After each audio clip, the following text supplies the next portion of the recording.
चलिए जानते हैं आज की देश और दुनिया की सिलेक्टेड काम की और महत्वपूर्ण 50 बड़ी खबरों को सिर्फ 10 मिनट में। पर अभी तक आपने इस वीडियो को लाइक नहीं किया तो लाइक कर दीजिए। पीएम मोदी ने नए संसद भवन के शीर्ष पर बने 9,500 किलो के विशालकाय राष्ट्रीय प्रतीक अशोक स्तंभ का किया अनावरण। जनसंख्या कानून पर केंद्रीय मंत्री गिरिराज सिंह की 2 कहा, चीन में 10 तो भारत में 1 मिनट में पैदा हो रहे 30 बच्चे संभल जाइए। रक्षा मंत्री राजनाथ सिंह ने कहा, आर्टिफिशियल इंटेलिजेंस से पैदा होने वाली मुश्किलों का सामना करने के लिए तैयार रहे देश। अंतरिक्ष में भेजे जाएंगे भारतीय मूल के 2 मानव। प्रेस कॉन्फ्रेंस में केंद्रीय मंत्री जितेंद्र सिंह बोले, रोबोट अंतरिक्ष यात्री के साथ ट्रायल के बाद अगले साल की योजना। श्रीलंका में सर्वदलीय सरकार बनाने पर बनी सहमति, कैबिनेट मिनिस्टर्स भी देंगे इस्तीफा। संयुक्त राष्ट्र के ताजा अनुमानों के अनुसार 2023 में सबसे ज्यादा आबादी वाला देश होगा भारत, जनसंख्या में चीन को देगा पछाड़। पीएम मोदी के दौरे से पहले झारखंड के सीएम हेमंत सोरेन ने लिया तैयारियों का जायजा। आज देवघर अंतर्राष्ट्रीय हवाई अड्डे का उद्घाटन करेंगे प्रधानमंत्री। नए दिशा निर्देशों के बाद भी सर्विस चार्ज वसूल रहे होटल और रेस्टोरेंट, सीसीपीए ने दिए सख्त कार्रवाई के निर्देश। हर हर महादेव की गूंज के साथ फिर से शुरू हुई अमरनाथ यात्रा, बेस कैंप से तीर्थ यात्रियों का नया जत्था रवाना। खाने की जरूरी चीजों पर 50% जीएसटी लगाने के फैसले से व्यापारी परेशान, सरकार के खिलाफ जोरदार प्रदर्शन की तैयारी। सीएम योगी ने किया ऐलान, यूपी में टूरिज्म को बढ़ावा देने के लिए बनेगा इको टूरिज्म बोर्ड। आसमान में 13 जुलाई को दिखेगा इस साल का सबसे बड़ा सुपरमून, प्रभाव से धरती पर भी घटेगी ये घटनाएं। श्रीलंका संकट गंभीर मामला, पीएम मोदी के लिए पड़ोसी पहले, हम उनके लिए हमेशा तत्पर, विदेश मंत्री एस जयशंकर। महाराष्ट्र के पूर्व सीएम उद्धव ठाकरे की बैठक में पहुंचे 23 में से सिर्फ 12 सांसद, शिवसेना की बढ़ी टेंशन।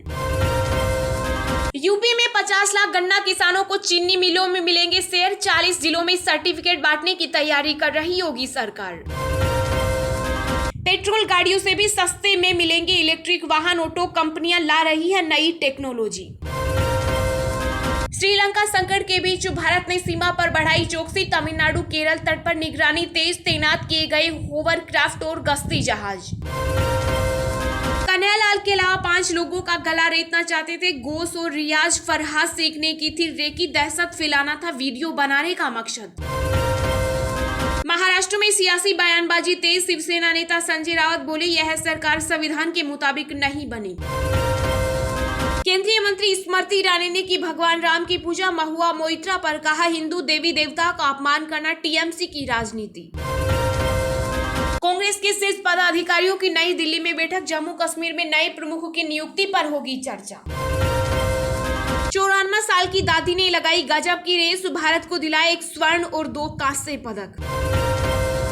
डॉलर के मुकाबले थर-थर कांप रहा रुपया, 1 पैसे और गिरी रुपए की कीमत, $1 79.33 रुपए के बराबर हुआ। सुप्रीम कोर्ट ने सिद्धू मूसेवाला हत्याकांड पर पंजाब सरकार से मांगा जवाब, गैंगस्टर लॉरेंस बिश्नोई ने कहा, मेरी जान को खतरा। द्रौपदी मुर्मू की उम्मीदवारी से दुविधा में टीएमसी, सीएम ममता को आदिवासी वोटर्स की अलग थलग पड़ने का डर, एनडीए उम्मीदवार पहुंची कोलकाता। यूपी के सीएम योगी आदित्यनाथ बोले, देश और समाज के विकास में सबसे बड़ा अवरोध जनसंख्या वृद्धि, समाज में व्याप्त असंतुलनों का कारण। पंजाब हरियाणा की नई विधानसभा पर रार, सीएम मान के मंत्री ने कहा, नहीं बनने देंगे। अनिल विज बोले, पहले घर में तो फैसला करो। कहीं टूटा पुल तो कहीं स्कूल कॉलेज बंद, गुजरात के 6 जिलों में बाढ़ का कहर, सीएम ने की समीक्षा बैठक, अलर्ट पर प्रशासन। चीन के मुद्दे पर कांग्रेस ने केंद्र सरकार को घेरा, कहा, पीएम मोदी की चीन के साथ डीडीएलजे रणनीति।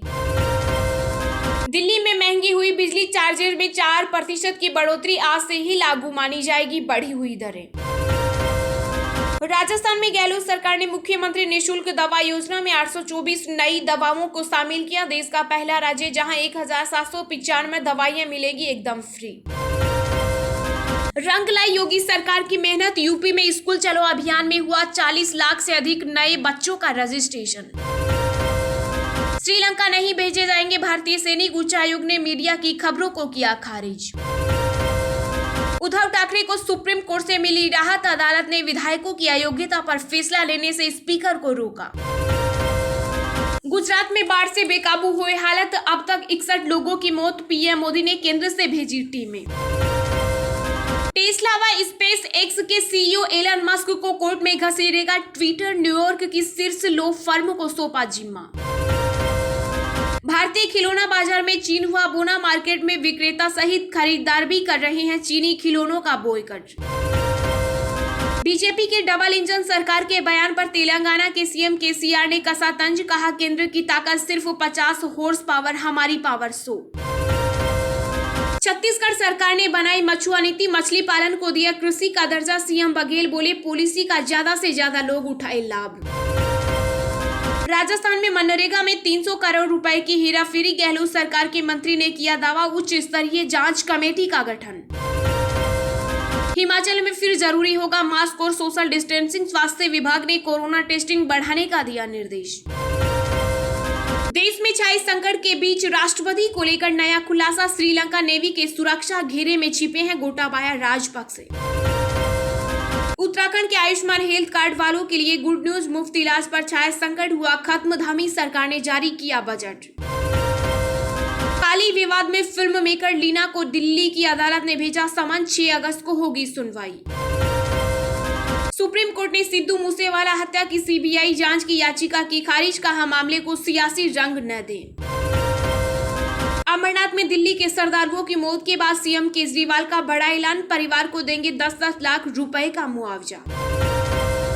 आईसीआईसीआई बैंक ने ग्राहकों के लिए जारी की जरूरी सूचना। इग्नोर किया तो खाली हो सकता है बैंक अकाउंट। 3 दिन के दार्जिलिंग दौरे पर बंगाल की सीएम ममता बनर्जी जीटीए सदस्यों के शपथ ग्रहण समारोह में होगी शामिल। बिहार के पूर्व सीएम लालू प्रसाद यादव की सेहत में लगातार सुधार। आईसीयू से प्राइवेट वार्ड में किए गए थे शिफ्ट। श्रीलंका में संकट पर बीजेपी नेता सुब्रमण्यम स्वामी ने मोदी सरकार को चेताया। बोले, लंका की भीड़ भारत की रिफ्यूजी न बन जाए, नेवी हाई अलर्ट पर। ऑनलाइन गेम की लत में गई जान, पिता ने बेटे के कमरे में लगाए कैमरे, फांसी पर झूल दी जान। नेशनल हेराल्ड मामले में सोनिया गांधी से होगी पूछताछ। ईडी ने 21 जुलाई को बुलाया। सीएम योगी आदित्यनाथ ने थामा मुलायम सिंह यादव का हाथ। भावुक पल में कुछ यूं बंधाया ढांढस। कोरोना के बढ़ते मामलों के बीच कोलकाता में शुरू हुई भव्य दुर्गा पूजा की तैयारी। यूनेस्को ने घोषित किया हेरिटेज। उबर को लेकर अंतर्राष्ट्रीय स्तर पर खुलासा। जासूसी के जरिए नियमों का उल्लंघन, लीक दस्तावेजों से भारत सहित कई देशों में कारोबार को लेकर खुले राज। राजस्थान में भड़काऊ बयानबाजी ने तोड़ी अजमेर की कमर। लोग होटलों की बुकिंग कर रहे हैं कैंसिल। 90% घटी दुकानदारों की कमाई। सीबीआई की विशेष अदालत ने भ्रष्टाचार मामले में महाराष्ट्र के पूर्व गृह मंत्री अनिल देशमुख की जमानत याचिका की खारिज। अभी जेल में ही रहेंगे दिल्ली के मंत्री सत्येंद्र जैन। कोर्ट ने 20 जुलाई तक बढ़ाई न्यायिक हिरासत। एनआईए ने उदयपुर में दर्जी कन्हैयालाल की निर्मम हत्या के मामले में एक और व्यक्ति को किया गिरफ्तार। सुबह सपा में बगावत, प्रदेश उपाध्यक्ष शशि प्रताप ने छोड़ी पार्टी। बोले, ओपी राजभर बिन पेंदे के लौटे। सुप्रीम कोर्ट का बड़ा आदेश, 2030 तक नहीं हो सकती 1993 मुंबई बम धमाकों के गुनहगार अबू सलेम की रिहाई। देश में बीते 24 घंटों में कोरोना के 16,678 नए मामले आए सामने। 26 लोगों की हुई मौत। एक्टिव मरीजों की संख्या 1.30 लाख के पार। पूर्व विस्फोटक ओपनर सनथ जयसूर्या हुए भारत की मुरीद। संकट में श्रीलंका का साथ देने के लिए जताया आभार। बॉलीवुड अभिनेता जॉन अब्राहम की फिल्म तेहरान का पहला लुक आया सामने। इंटेंसिव अवतार में नजर आए एक्टर। गुजरात पुलिस ने किया फर्जी आईपीएल रैकेट का भंडाफोड़। यूट्यूब पर हो रही थी मैचों की लाइव स्ट्रीमिंग। रूस से जुड़े हैं तार। गुजरात में बाढ़ की स्थिति, स्कूल कॉलेज बंद। राजस्थान, महाराष्ट्र, मध्य प्रदेश सहित कई राज्यों में भारी बारिश की संभावना। आईएमडी ने जारी किया अलर्ट। न्यूजीलैंड के पूर्व टेस्ट कप्तान का निधन। भारत के खिलाफ खेला था आखिरी मैच, बनाए थे 32 रन। छत्तीसगढ़ के उत्तरी क्षेत्र में महसूस किए गए भूकंप के हल्के झटके। रिक्टर पैमाने पर 4.3 मापी गई तीव्रता। जयललिता की पार्टी में वर्चस्व की जंग हारे पनीर सेल्वम हंगामे के बीच पलानीस्वामी बने अंतरिम महासचिव। चलिए अब जानते हैं जो आम आदमी के काम की और फायदेमंद खबरें हैं उनको विस्तार से। पर इससे पहले अभी तक आपने इस वीडियो को लाइक नहीं किया तो लाइक कर दीजिए। पीएम मोदी ने नए संसद भवन के शीर्ष पर बने राष्ट्रीय प्रतीक का किया अनावरण। एक से बढ़कर एक खूबियों से लैस है नए संसद भवन का अशोक स्तंभ। जी हां, प्रधानमंत्री नरेंद्र मोदी ने नए संसद भवन की छत पर विशाल अशोक स्तंभ का अनावरण किया। राष्ट्रीय प्रतीक 9,500 किलोग्राम के कुल वजन के साथ कांसे से बना है और इसकी ऊंचाई 6.5 मीटर है। इसके बाद पीएम मोदी ने इस ढांचे को समय पर तैयार करने वाले मजदूरों के साथ बात की। इस अवसर पर लोकसभा अध्यक्ष ओम बिरला और शहरी मामलों के मंत्री हरदीप सिंह पुरी भी मौजूद रहे। सेंट्रल विस्टा प्रोजेक्ट के तहत संसद भवन का निर्माण किया जा रहा है। इसके अंदरूनी हिस्सों में 3 राष्ट्रीय प्रतीक मुख्य रूप से होंगे, जिसमें कमल, मोर और वट वृक्ष शामिल हैं। इस दौरान लोकसभा अध्यक्ष ओम बिरला ने कहा कि नया संसद भवन अक्टूबर-नवंबर 2022 तक समय पर पूरा होने की संभावना है। उन्होंने कहा कि हम इस साल नए संसद भवन में शीतकालीन सत्र आयोजित करने की कोशिश करेंगे। युद्ध स्तर पर तैयारी चल रही है और निर्माण समय सीमा में केवल 7 दिन का अंतराल है, जिसे कवर किया जा सकता है। हमने परियोजना को पूरा करने के लिए अक्टूबर-नवंबर का अनुमान दिया था और मुझे बहुत उम्मीद है कि 2022 का शीतकालीन सत्र नए हरित भवन में आयोजित किया जाएगा।